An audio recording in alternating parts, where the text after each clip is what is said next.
Bonjour à toutes et à tous. Bienvenue à INRIA Fête la Science. Je suis Rosanne Chorobira, chercheuse chez INRIA à Lille, et je vais animer la vie de recherche d'aujourd'hui.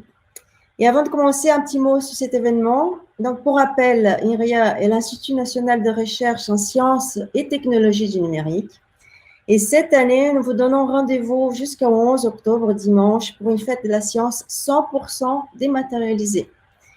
C'est l'occasion de découvrir des projets de recherche en sciences du numérique et ainsi que leurs applications ou leur impact en lien avec la nature. Et c'est surtout l'occasion de rencontres en direct avec nous, les scientifiques. Et vous pouvez retrouver les programmes complets sur notre site web, donc www.iria.fr. Je suis aujourd'hui ravie de rencontrer Serena Ivaldi, chercheuse chez INRIA à Nancy, qui va nous parler sur les thèmes robots. Bonjour Serena, comment vas-tu? Ouais, c'est très bien, je suis en labo. Super. Donc aujourd'hui, nous avons donc ce thème robot, et donc plus précisément, tu vas nous parler des cobots. Mais avant de te passer la parole, donc un petit rappel, il y a un chat qui est à votre disposition juste à côté de la vidéo, donc n'hésitez pas à poser vos questions. Alain Couvreur, qui est chercheur chez INRIA à sa clé, sera notre modérateur. Bonjour Alain. Bonjour Rosanne. Il va suivre le chat, donc Alain va suivre le chat tout au long du direct et nous allons remonter les questions à la fin de la présentation de Serena. Alors Serena, je te laisse la parole pour nous parler des robots, ou comme c'est indiqué sur les titres, cobots, c'est précieux robots collaborateurs. Merci beaucoup. Bonjour à tous. Donc, je fais mon live depuis mon laboratoire. Donc, n'hésitez pas à poser après des questions sur ma salle et mes installations robotiques. Donc, je vous parle des cobots. Alors, pour les gens qui ne savent pas trop qu'est-ce que c'est déjà un cobot ou un robot, ils n'ont pas trop vu. Je rappelle qu'un robot, c'est une machine physique qui embarque des ordinateurs, des capteurs et des moteurs. Donc, elle a la capacité de prendre des mesures sur le monde et sur l'environnement et faire des actions sur ce monde à travers ses capteurs et ses organes effecteurs. L'ordinateur embarque un certain nombre de logiciels qui prennent des décisions, ils font des filtrages, des processing, et ça peut être plus ou moins intelligent. Quand on parle de cobots, on parle de robots qui ont la capacité d'interagir avec des humains. Et donc, ils sont conçus pour aider les humains dans leurs tâches. Donc, pour faire cela, leur degré d'intelligence doit être beaucoup plus élevé que la normale. Il y a beaucoup de difficultés à pouvoir interagir avec des humains de façon naturelle comme nous, on le ferait déjà naturellement. Par exemple, une difficulté, c'est que le robot doit être capable de modéliser et suivre en continuation les mouvements et l'activité de l'humain, comprendre ce que l'humain est en train de faire et de quoi il a besoin. Ça, en plus, il faut que le robot sache contrôler en temps réel l'interaction physique entre lui et la personne pour des questions évidemment de sécurité. Et pas seulement que ces logiciels et tous ces algorithmes soient performants, comme ce serait le cas de n'importe quel robot, mais que tous ces comportements soient acceptables et validés par les utilisateurs humains. Donc, il y a vraiment une phase de validation par l'humain sur ses comportements et sur les choses qu'il fait. Donc, les champs de recherche sur les cobots est très vaste. Donc, je vais vous présenter quelques exemples aujourd'hui et je vais me focaliser sur 3 types de plateformes. Les cobots au sens propre, que c'est des bras manipulateurs appliqués en industrie, les exosquelettes et les humanoïdes. Donc, les premiers, donc les bras manipulateurs cobots, en fait, c'est une évolution des bras manipulateurs de l'ancienne génération qui sont utilisés en industrie. Ils sont plus légers et équipés de plus de capteurs qui permettent de mieux monitorer leur interaction physique avec leur environnement et en particulier avec les humains. Ils sont utilisés surtout pour aider dans des tâches physiques, donc pour rendre plus léger les efforts pour les ouvriers, typiquement. Ce qui est important pour ce type de plateforme, c'est pouvoir interagir et monitorer l'activité de l'humain. Donc, par exemple, une manière de le faire, une parmi plusieurs manières, c'est d'utiliser des capteurs portés qui sont portés par l'humain, par l'opérateur. Et donc, une fois qu'on a des capteurs portés, on peut prendre les sorties de ces capteurs, les modèles de l'humain, et après on a des logiciels d'estimation qui implémentent des algorithmes mathématiques à base de filtrage essentiellement, qui font une estimation de la posture humaine à tout moment. Et une fois qu'on a cette estimation de la posture humaine, on peut, le robot il peut l'utiliser pour calculer un certain nombre de choses qui sont intéressantes. Par exemple, avoir une estimation de l'activité humaine, de la posture en cours, faire des estimations sur les niveaux d'effort de la personne et donner des appréciations sur l'ergonomie, par exemple, du mouvement. Donc, Serena, je t'interromps 2 secondes là, parce que je vois donc les capteurs portés là sur ton slide. Est-ce que tu as des exemples là pour nous montrer quel type de capteur? Alors, je vous montre ça. Ça, c'est une combinaison de capteurs portés. Voilà, c'est une combinaison qui embarque un certain nombre de câbles et à l'intérieur, il y a 17 petits capteurs inertiels qui sont tout petits. Ils sont comme ça. Donc, ça, c'est un gant, par exemple, pour mettre les capteurs. Et ça, c'est les petits capteurs portés. Voilà, c'est un capteur inertiel. Et celui-là, par exemple, chaque capteur donne la position orientation du capteur dans l'espace. Si vous voulez distribuer sur le corps humain, ça, avec des algorithmes, ça permet de reconstruire la posture humaine en temps réel. Ok, merci. Voilà. Et je vous montre comment on l'utilise, par exemple, avec une vidéo. Voilà. Donc, attendez 2 secondes, je vais la montrer. Donc, ça, c'est une vidéo qui montre l'utilisation de la combinaison que je viens de vous montrer pour traquer en temps réel la posture de la personne que vous voyez à nous sur la droite. Et après, à partir de cette information des postures, on a des algorithmes basés sur modèles probabilistes qui estiment la posture la plus probable et aussi l'activité plus probable que la personne est en train de faire.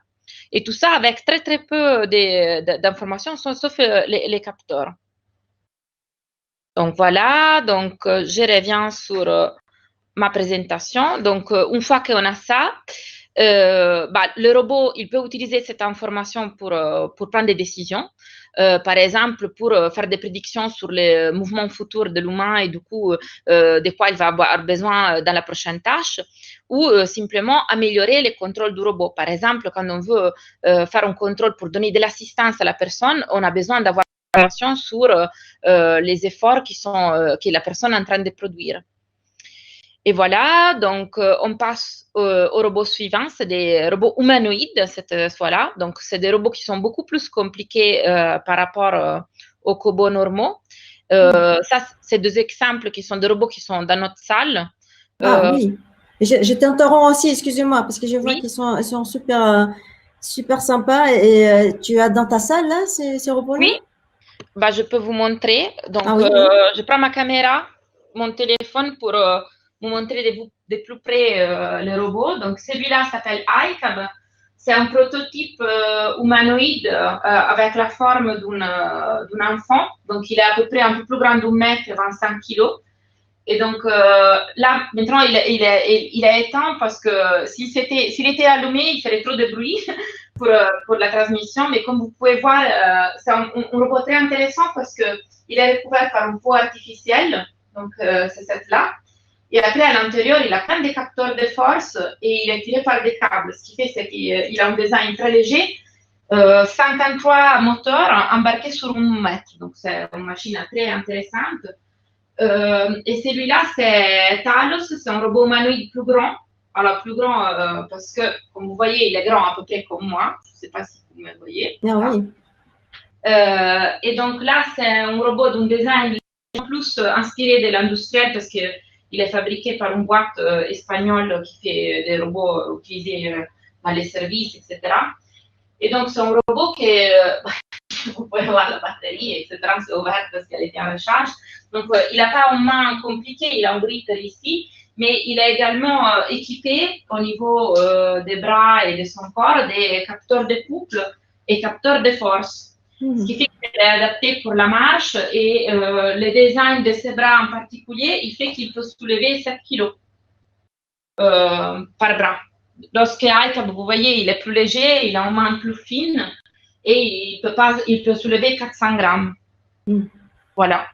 Ça, c'est notre laboratoire pour vous donner un peu une idée. Vous voyez, il y a plein de matériel, des robots à pattes. Ici, c'est un autre robot à pattes, etc.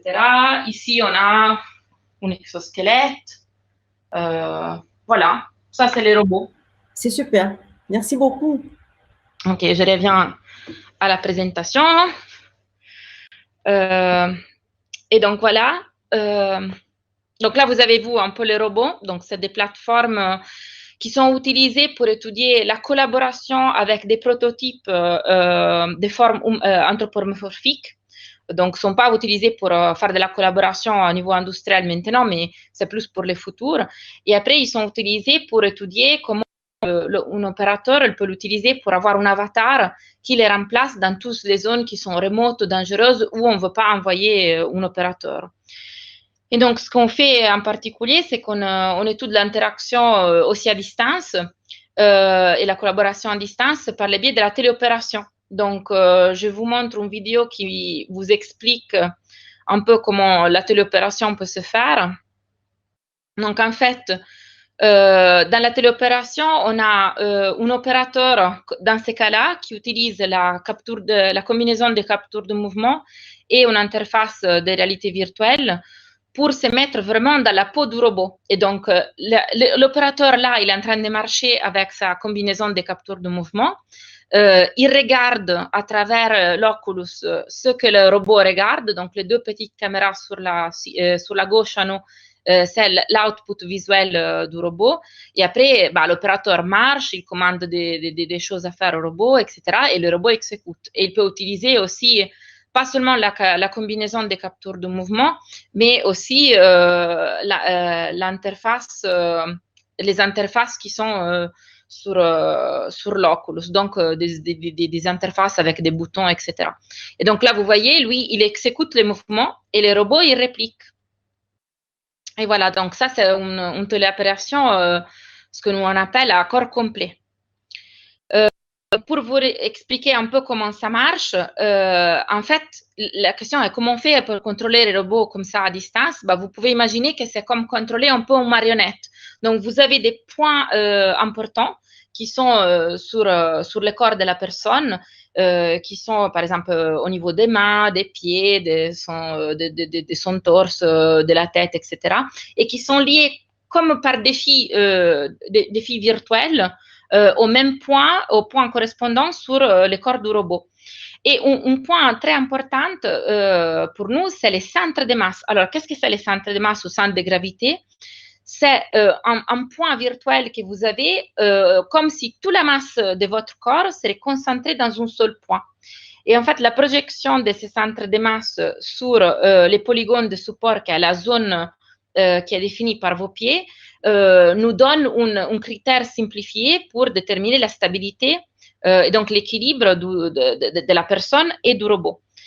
Pourquoi ça c'est important? Parce que l'humain, l'opérateur, n'est pas exactement, pas du tout comme le robot. Ils n'ont pas la même cinématique, pas la même dynamique, pas la même masse. Et du coup, il y a un problème de correspondance que nous, on va résoudre typiquement par un problème d'optimisation.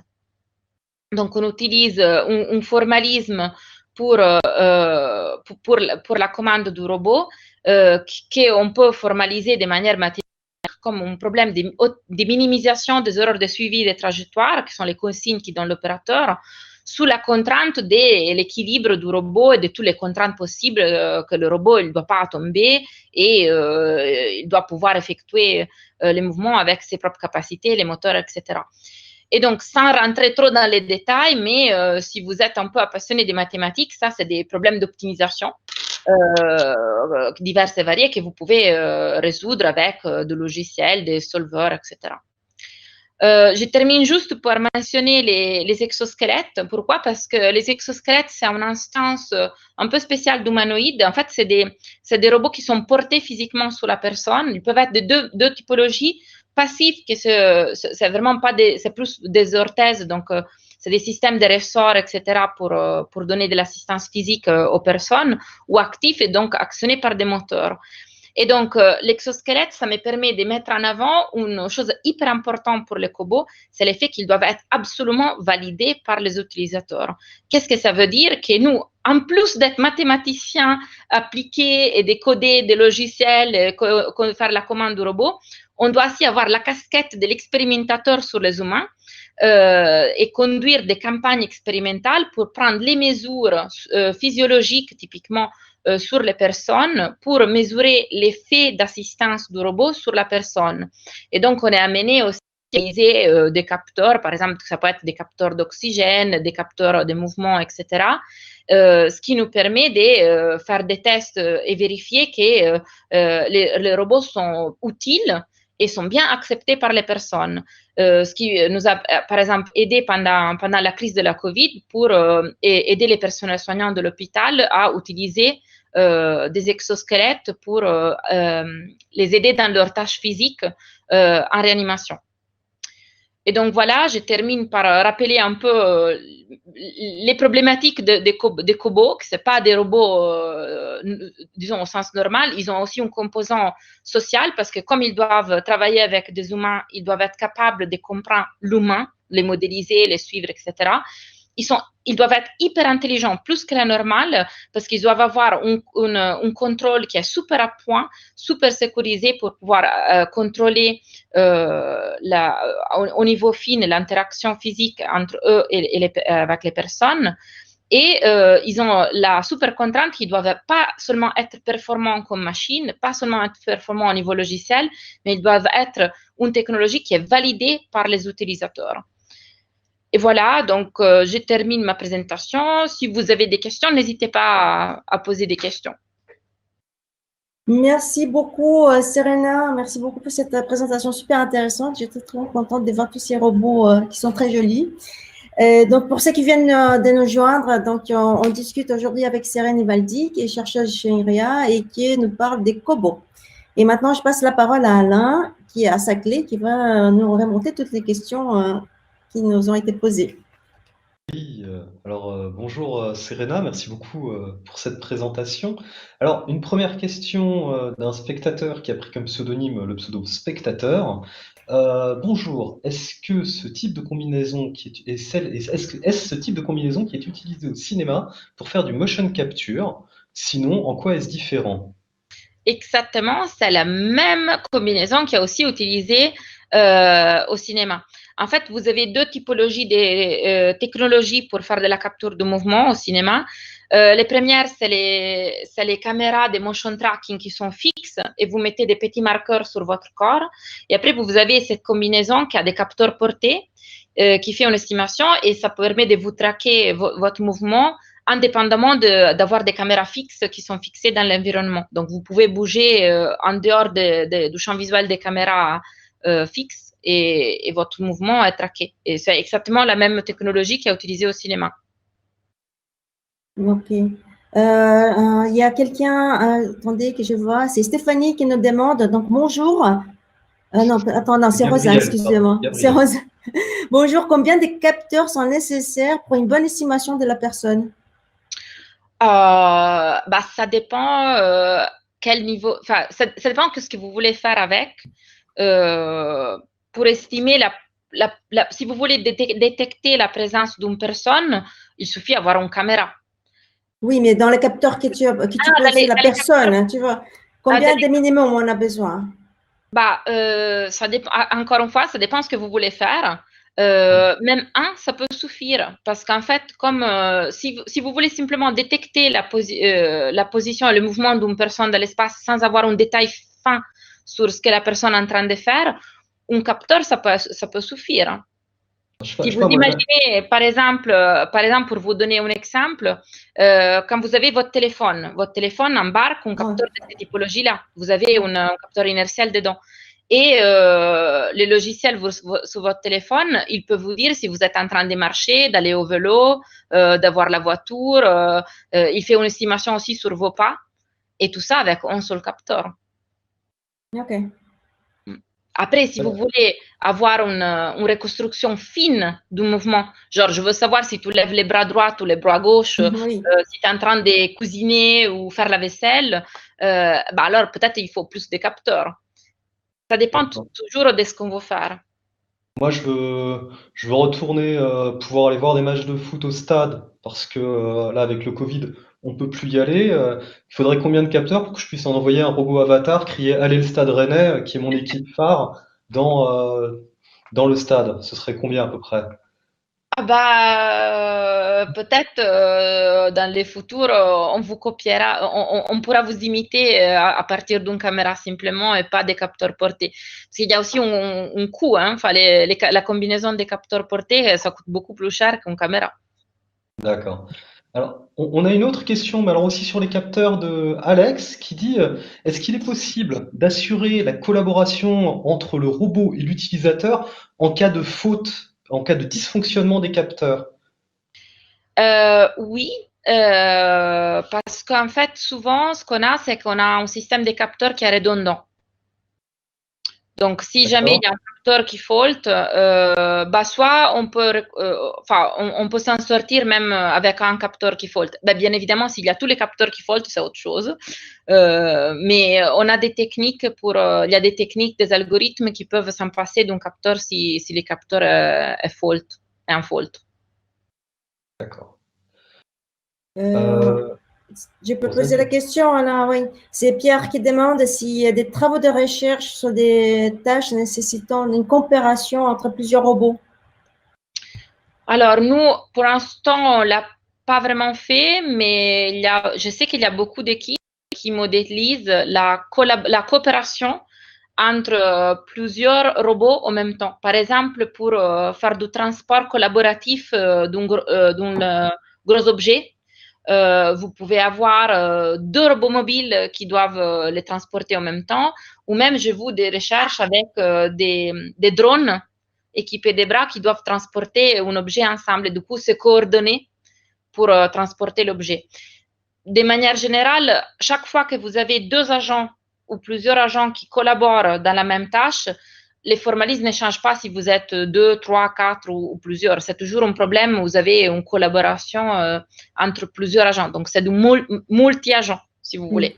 Après, la difficulté, c'est formaliser dans quelle structure, sous quel rôle ils collaborent. Si c'est une collaboration où il y a par exemple un leader et un follower, quelqu'un qui conduit et les autres qui suivent, ou s'ils ont une stratégie particulière de coordination, etc. Il y a plusieurs recherches de ce type-là. Hein. Il y a un champ aussi assez vaste sur ça. Merci. Alors, une autre question de Claire. Alors ça, je pense que ça doit être relatif au plus petit des deux robots qui sont derrière toi. Je pose la question, est-ce qu'il est perturbant pour l'humain qui manipule de ne pas avoir la même taille que le robot? Non, pas spécialement. Alors, les cas en fait, ce qui est arrivé, on a fait beaucoup d'expériences où il y avait des personnes qui devaient collaborer avec les petits iCab pour assembler des objets. Et en fait, comme il a une forme il est comme un enfant, en fait, les gens, ils se mettaient, ils les faisaient comme s'ils devaient les faire avec un enfant. Ils avaient naturellement, spontanément, une façon d'interagir avec lui qui était très parent-enfant. Et c'était pas spécialement perturbant. C'est un robot très gentil. Bon, ça c'est une bonne nouvelle. Il y a une autre question de Gérard qui dit est-ce que vous collaborez avec l'armée sur le sujet? L'Angleterre vient d'annoncer l'utilisation de drones armés capables de prise de décision pour les interventions urbaines. Je l'apprends en lisant la question. Est-ce que toi, dans ton équipe, vous avez des collaborations de ce type? On a des projets en dans l'équipe, hein, pas seulement moi. On a des projets en collaboration avec la DGA, mais pas sur des drones qui font des choses de monitorage. Que je sache, il n'y a pas des choses comme ça. Il faut faire attention à quand on dit prise de décision, parce que prise de décision en informatique, souvent, ça veut dire plein de choses. Même analyser une image et dire s'il y a dans l'image, il y a un chat, c'est une prise de décision. Du point de vue formel, les problèmes de faire une estimation et donner une réponse, c'est formalisé comme prise de décision. Donc, ça veut dire plein de choses. Ça veut dire localiser, ça peut vouloir dire localiser un objet ou je ne sais pas si la personne avait quelque chose de plus précis en tête quand elle a posé la question, mais disons que nous, on travaille plus sur sur des thématiques liées à la coopération et aussi à la résilience des robots. Donc, leur capacité à continuer une tâche, même s'il y a des capteurs comme dans la question précédente, qui ne marchent pas, ou il y a des problèmes sur le robot qui est cassé ou d'autres choses. D'accord. Alors, je vois Gérard qui réintervient, je pense, sur la question, la notion de prise de décision. Il dit capable de choisir des cibles. Oui, donc j'imagine, comme exemple de prise de décision. J'espère avoir compris ce que Gérard disait ici. Choisir une cible, ça veut dire déjà savoir identifier l'objet sur l'image. J'imagine que c'est ça.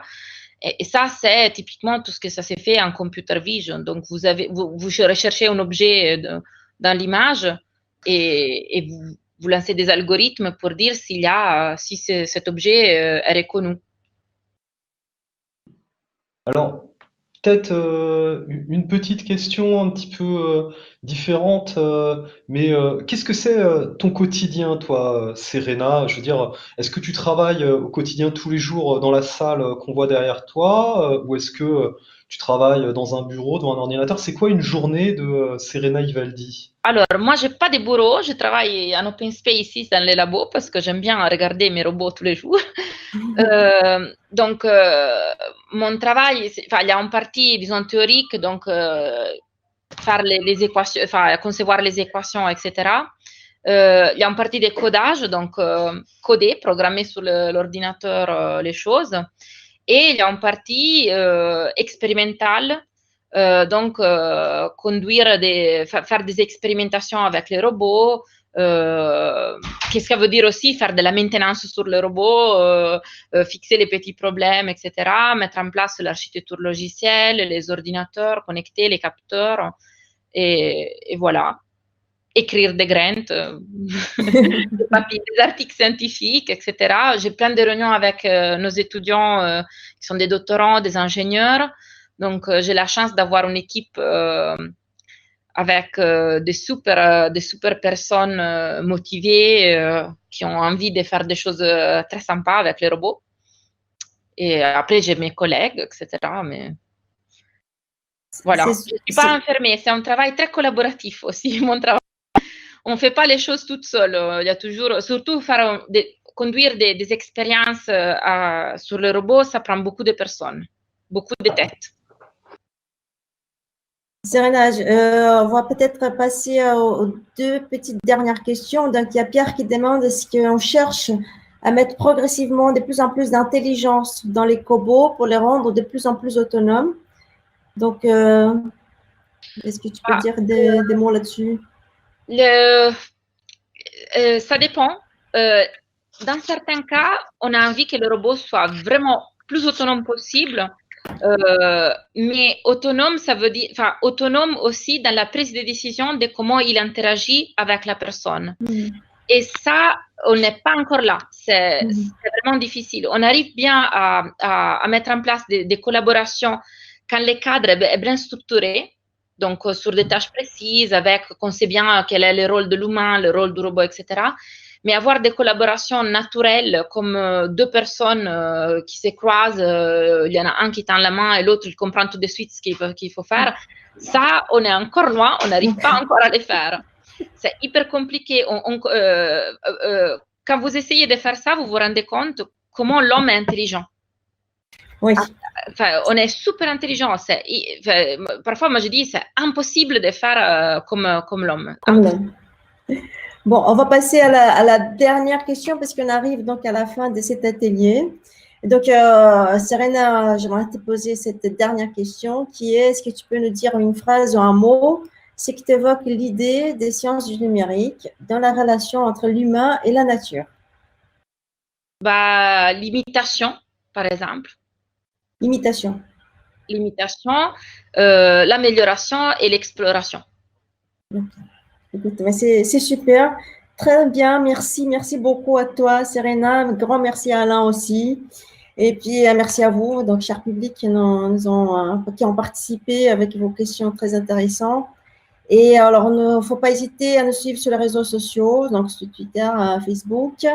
Et je vous invite à regarder donc, notre prochaine intervention à 15h avec Jean-Pierre Merlet. Il va nous montrer un atelier sur le robot parallèle à câble. Donc, je vous souhaite à toutes et à tous une très bonne fête de la science et puis à bientôt. Bientôt. Merci. Au Au revoir. revoir.